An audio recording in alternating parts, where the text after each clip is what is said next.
चीनसँग कुनै सीमा विवाद छँदै छैन। कसलाई खुसी पार्नका लागि चीनसँग सीमा विवाद भनेर समिति बनाउनु पर्यो? कसलाई खुसी पार्न? चीनसँग सीमा विवाद छैन। यो सरकारलाई म चुनौती दिएर भन्न चाहन्छु, यो समितिले सीमा विवाद कुनै ठाउँमा देखाओस्।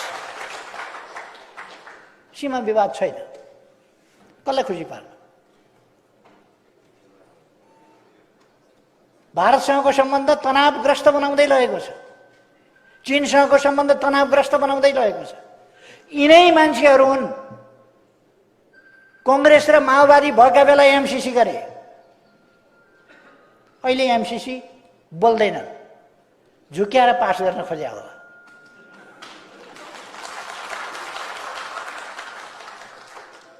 बोल्दैनन्, के गर्ने हो भन्दैनन्। जनताका अगाडि यिनीहरूले गरेको एमसीसी अहिले के भन्छन् त भन्नु पर्दैन? शेरबहादुर देउवाजीले भन्नु पर्दैन एमसीसी के गर्ने? अनि प्रचण्डजीले बोल्नु पर्दैन एमसीसी के गर्ने? हिजो साइन गर्नुभएको थियो त, के गर्ने एमसीसी?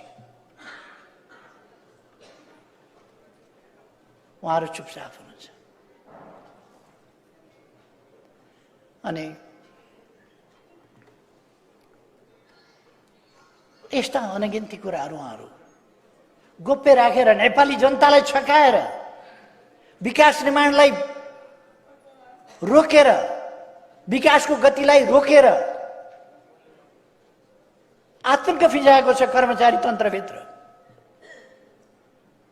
उसलाई निकालेको छ, उसलाई हटाएको छ, उसलाई स्पष्टीकरण सोधेको छ, उसलाई सरुवा गरेको छ, उसलाई अनेक प्रकारका दुःख दिएको छ। त्यस्तो यो त के भने कसैलाई पनि सुख नदिने, सुख दिने पनि 2-4 जना होलान् यसका को छन्।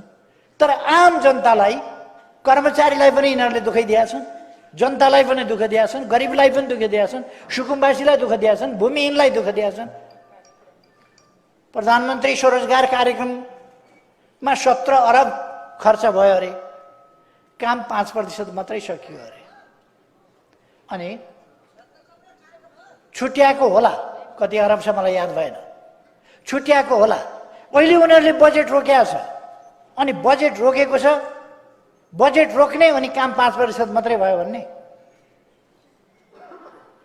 उनीहरू युवाहरूले रोजगारी पाएकोमा, बैंकबाट सहुलियत दरमा लोन पाएकोमा, अथवा सर्टिफिकेट राखेर ऋण पाएकोमा, अथवा स्टार्टअपका लागि सस्तो दरमा लोन पाएकोमा यिनीहरू अत्यन्त चिन्तित छ।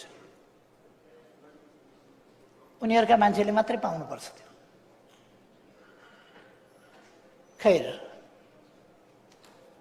यिनीहरू अहिले सरकारमा पुगेका छन्। यिनीहरू सरकारमा पुग्ने जहिले पनि तपाईँ हामीले देख्यौँ, गठजोड गर्यो, षड्यन्त्र गर्यो, जालझेल गर्यो, अनि जालबाट भेन्टिलेटरबाट छिर्यो। आउँदो चुनावमा जालमा, भेन्टिलेटरमा सबैतिर हामी जाली हाल्नेछौँ, यी छिर्न पनि पाउने छैन। यिनीहरूका कुनै जालझेल षड्यन्त्र टिक्णमले अब यस प्रकारका गठजोडका सरकार बन्ने अवस्था हामी अन्त्य गरिदिन्छौँ। पहिलो कुरा तपाईँ हामीमा आत्मविश्वास चाहियो, हामी गर्न सक्छौँ। उनी यस रूपमा किन आए? किन यति साह्रो कम्युनिस्ट विरोधी भए? उनी कम्युनिस्ट भनेको सुन्नै नहुने किन भए? समाजवादी।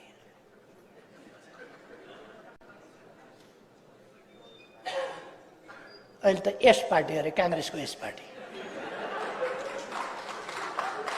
वामपन्थी सरकार ढाल्ने, विरोधीको सरकार बनाउने, प्रतिक्रान्ति रोके भन्ने।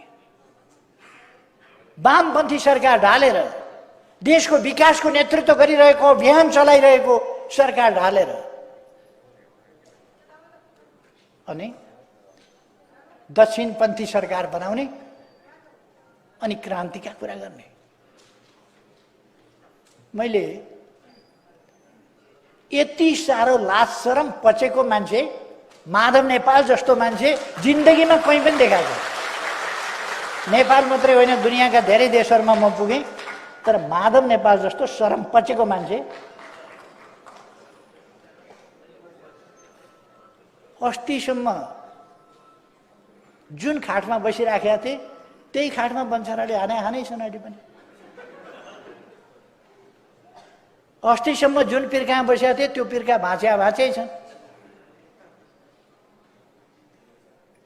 जुन मन्दिरमा पूजा गरिराखेका थिए त्यो मन्दिरमा थुकै छन् अहिले। उहाँहरूले भन्नुभएको छ, मलाई पनि राम्रो लागेको छ, उहाँहरूले मोर्चा कसेर एमालेसँग चुनाव लड्छौँ भन्नुभएको छ। राम्रो आइडिया, राम्रो आइडिया। एक्लै चुनावमा आयो भने हरेकको जमानत जफ्त हुन्छ। एमालेसँग चुनाव लड्न एक्लै आउने आँट नगर्नु भनिदिएको छु मैले पनि, खुलस्त भनेको छु। एक्लै चुनावमा लड्न आयो भने जमानत जफ्त हुन्छ, आँट नगर्नु, मिलेर आउनु, जमानतसम्म जोगिन्छ, मिलेर आउनु। तर नेकपा एमाले कुनै बैशाखी टेकिरहनु पर्ने पार्टी होइन।